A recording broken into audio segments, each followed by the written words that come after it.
This is unprecedented because usually you and I are on the same page about fucking movies, dude. Yeah, usually. This one, I don't know, it didn't have the same like feel like a Friday 13th or Texas Chainsaw or Wow, really? it didn't have I don't know, he just wasn't a scary guy to me. I don't know, he's a little Harry dude in Ward, a man. minor suit. I think I see. it might have been the version I watched because in the version I watched there wasn't like any blood besides like the Valentine's Day hearts that he's like giving out to people Yeah, the at chocolate different box. scenes. Yeah. And that's like about it. Wow. I don't know. Maybe you watched the edited one. I know I have. There was a version. I guess it was the theatrical version that came out on a double disc with April Fool's Day. I have that one. I had the director's cut, which had that documentary on it called "Going to Pieces: The Rise and Fall of the Slasher Flick." That one's worth a lot of money, and my ex-wife stole that one from me. Yeah.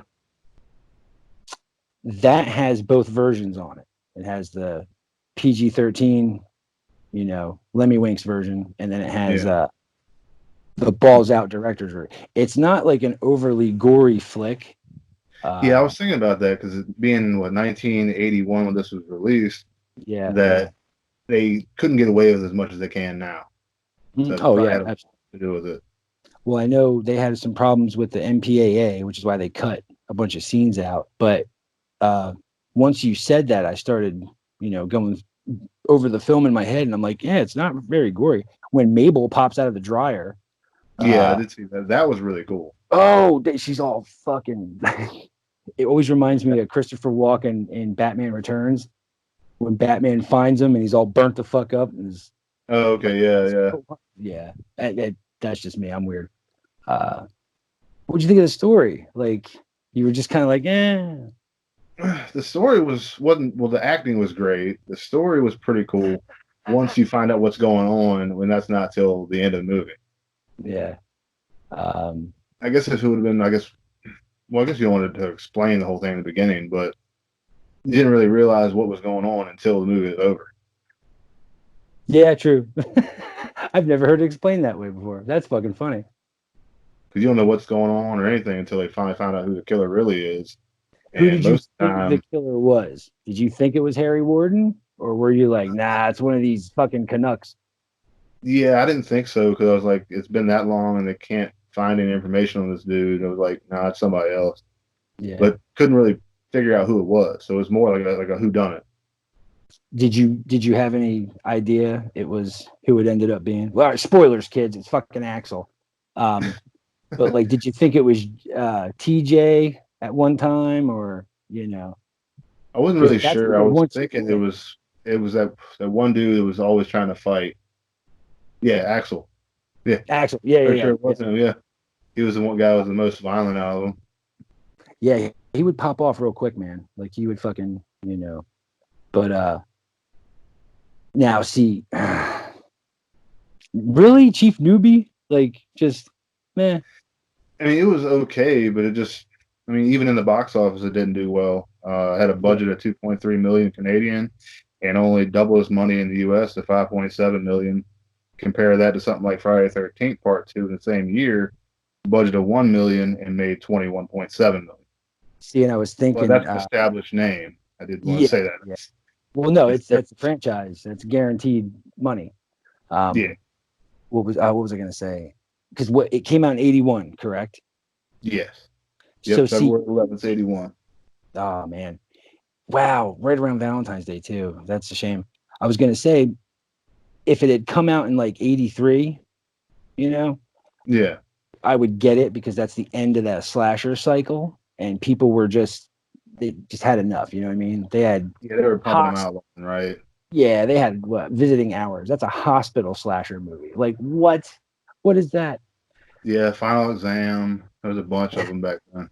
Yeah, and this falls into the holiday killers. So it's like April Fools, Happy Birthday to Me, uh, Yeah, you name it, you name it.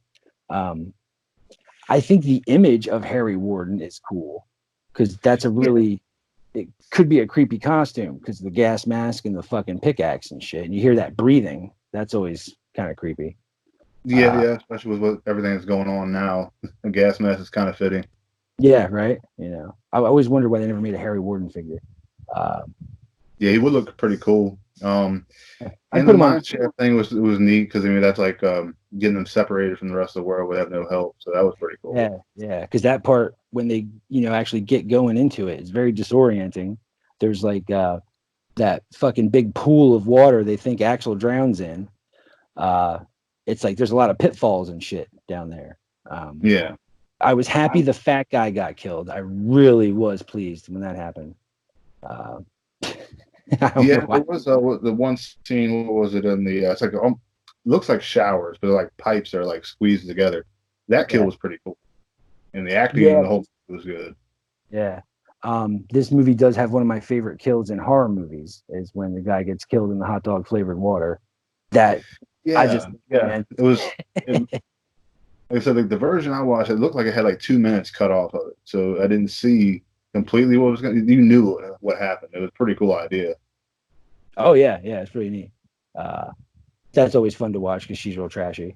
Um, but like, dude, I don't know. I grew up watching this movie. I think that's why I have like such a Yeah, fond. this is my first time ever seeing it. Yeah, see, that's the thing. You got virgin eyes, man. You went into that bitch, never seen it. Now you have the remake, right? You have that one too. I have it, but still haven't watched it. I've had it on my shelf for like a year. I need to Oh, watch that one. when you get a chance, watch it because I want you to compare the two because people fight all the time over these movies. They're like, "Oh, the remake was better." Fuck you, no, it wasn't. The original was better. I prefer the original, but the remake's a lot of fun. Todd Farmer wrote the remake, as a matter of Really, fact. Yeah, Todd Farmer. I have to Uh, watch that. it's a lot of fun, man. There's some dumb parts, but what's funny about the remake of My Bloody Valentine and the remake of Friday the 13th, the two guys that are on Supernatural, Yeah. uh, David Pilecki and Jensen Ankles or whatever. One of them was in the My Bloody Valentine remake, which came out in 2009, and the other one was in the Friday the 13th remake, which came out in 2009. Oh, that's pretty cool. I think they came out very close to one another. But I just always thought that was funny. I was like, oh, both the guys from Supernatural are in the remakes. I don't know. I quote this movie all the time, man. Like, careful who you make fun of, you little assholes. What'd you think of the Harbinger? Harbinger. He's the guy in the bar telling them not to make fun of Harry Warden. He's the Oh one yeah, yeah, foretelling he of was their pretty doom. cool. He was funny, right? I hated it when he got killed, man. Um, I love when he sets up the booby trap with Harry Warden. He's like, it's hysterical, man. It always cracks me up. So all right. What are your final words on this? Like, would you recommend this movie to somebody, or would you be like, skip that shit? I'd say I'd recommend it as a classic, but don't go in thinking you're gonna see a bunch of blood and gore like you would nowadays. And the Yeah. version I watched, I'd give it a 4 out of 10. Okay. Uh, it's just I gotta rewatch and watch the uncut of whatever they got out there because the one I watched was at least I think 2 minutes shorter, so I Mhm. had to miss something there. But I mean, overall, it's worth a watch. It's just not. It doesn't to me. It doesn't compare to like your Friday 13th and stuff like that. The story just isn't the same. I mean, I know it's not supposed to be the same, but isn't as creepy? Isn't as eerie? The music to me isn't as creepy. Like the the score and everything. Just it. The I don't know. score's real. Yeah, there's hardly anything to it. Like, there's no theme. Yeah, the Like, one good thing I will say is the great theme song. right, right. I love the theme song to it. It's really good, man, and it's long. It's like 5 minutes long. Um, so yeah, I kind of chalked it up there with Madman, but no, you're right. Madman has a theme. You'll hear it through the dum bum bum. Yeah, Harry Warden doesn't have that. Like, there's no kind of foreboding music for any of Harry Warden scenes. Yeah, all right. Yeah, you still suck because you don't like it, but no,